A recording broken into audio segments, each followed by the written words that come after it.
आंबा बागायतदार आताच्या घडीला संकटात आहे आणि अर्थातच आंबा बागायतदारांवरती नेमकं काय संकट आलं हे जाणून घेण्याकरता आम्ही ग्राउंड वरती फिरतोय। देवगड तालुक्यामध्ये आहे। माझ्या सोबतीनं प्रसिद्ध आंबा बागायतदार अरविंद वाळके आहेत। वाळके साहेब, खरं तर आपली हजारोनी कलमं आहेत। आपण इतकी वर्ष आंबा व्यवसाय करताय, आपण पिढ्यानपिढ्या व्यवसाय करता, आपली आताची पिढी देखील आंबा व्यवसायामध्ये, पण यंदा आलेलं संकट हे अस्मानी संकट आहे।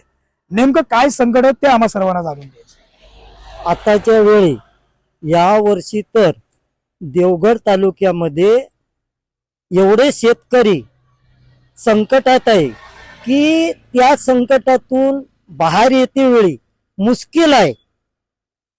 आंबा बागायतदार हा मोहर आल्यापासून जी काय मेहनत करत होता ती आताच्या घटकेला पर्यंत करत आहे आणि तरी पण या वर्षी निसर्गाने मोठ्या प्रमाणात मोहर आला होता आणि वेळोवेळी फवारणी करून पण निसर्गाने या वर्षी आंबा बागायतदाराला साथ दिलेली नाही।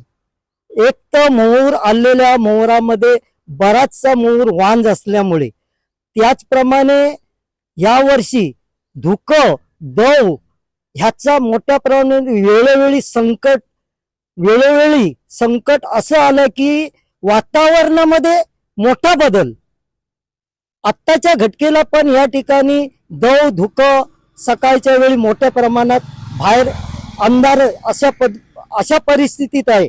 म्हणजे अशा वेळी ह्या मोहरांना किंवा आंब्याच्या असलेल्या यांना मोठा धोका आला आणि कुठेतरी आपल्याला त्याच्यातून आपल्याला आंबा मिळाला असता, परंतु या वर्षी शेतकरी एवढे भरडले गेले आहेत की जेणेकरून ते आयुष्यात उठणे शक्य होईल त्या आताचा जो खर्च झालेला आहे तो शेतकऱ्यांचा कुठच्या पद्धतीत येणार हे संकटात ते शेतकरी सगळे आहेत।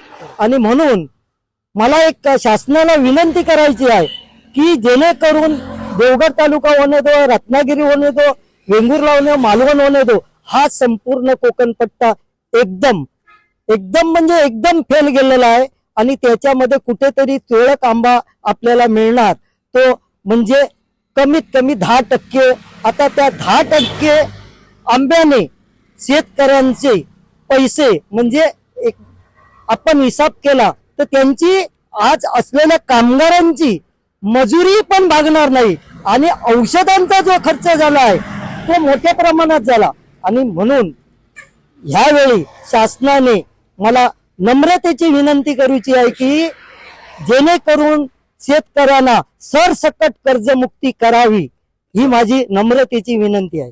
सरसकट कर्जमुक्ती ही झालीच पाहिजे, पण काका त्याच सोबतीनं हे संकट आत्ता आलंय, पुढच्या वर्षी अजून काय असेल हे सुद्धा आपल्या कोणाला ठाऊक नाहीये।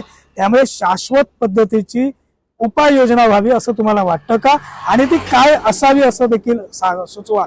याच्यामध्ये शासनाने आता ह्या खर्चाच्या शेतकऱ्यांच्या जसं मच्छीमार व्यवसायांना तुम्ही पेट्रोल मध्ये वगैरे सवलती देता, तर शेतकऱ्यांना पण आंबा बागायतदारांना त्यांच्या जो फवारणीला पेट्रोल मोठ्या प्रमाणात लागते आणि त्यानुसार त्यांना ती सबसिडी द्यावी, ही मला जेणेकरून सर्व शेतकऱ्यांना द्यावी असं। पण पुढे वेळोवेळी प्रसंगच येत राहणार आहेत।